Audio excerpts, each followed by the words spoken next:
নমস্কার বন্ধুরা, অন্নপূর্ণা কিচেন কুকে আপনাদের সবাইকে জানাই স্বাগত। আপনাদের জন্য আজকে নিয়ে এসেছি ডিমের চপ। এই ডিমটা হচ্ছে দেশি মুরগির, আমার বাড়ির দেশি মুরগির ডিম দিয়ে আজকে আপনাদের চপ বানিয়ে দেখাবো। দেখুন বন্ধুরা, দেশি মুরগির ডিম। এটা প্রথমে সিদ্ধ করে নিতে হবে, আমি আগে থেকে সিদ্ধ করে রেখেছি। ডিমগুলো প্রথমে আমি এভাবে কেটে নেব।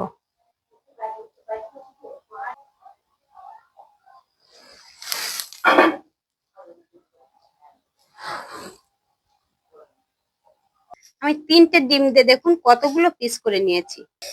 এই চপ তৈরি করতে কি কি উপকরণ লাগে একবার দেখে নিই। পরিমাণ মতো ময়দা দিয়ে নেব, পরিমাণ মতো বেসন নেব, স্বাদের জন্য পরিমাণ মতো বিট লবণ নেব। চপে কালারের জন্য আমি পরিমাণ মতো হলুদ ব্যবহার করব, আমি অন্য কোনো কালার এখানে ব্যবহার করব না। হাফ চামচ মতো আমি বেকিং পাউডার দিয়ে দেব, খুব সামান্য একটু ফুলসুটা দিয়ে দেব। সমস্ত উপকরণগুলো আমি এবার সুন্দরভাবে মিশিয়ে নেব। পরিমাণ মতো জল দিয়ে ব্যাটারটা আমি তৈরি করে নেব। এবার ব্যাটারটা তৈরি হয়ে গেছে, এরকম গাঢ় করতে হবে, মেলা পাতলা হবে না।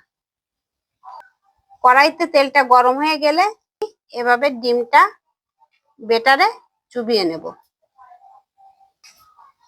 তেলের পরে দিয়ে দেব।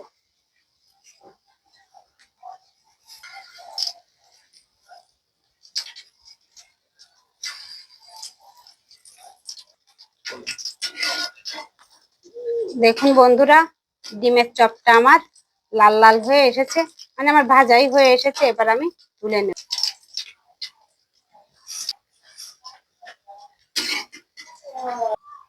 আমার রসুনের চপগুলো আপনাদের কেমন লেগেছে? ভালো লাগলে চ্যানেলটা সাবস্ক্রাইব করতে ভুলবেন না।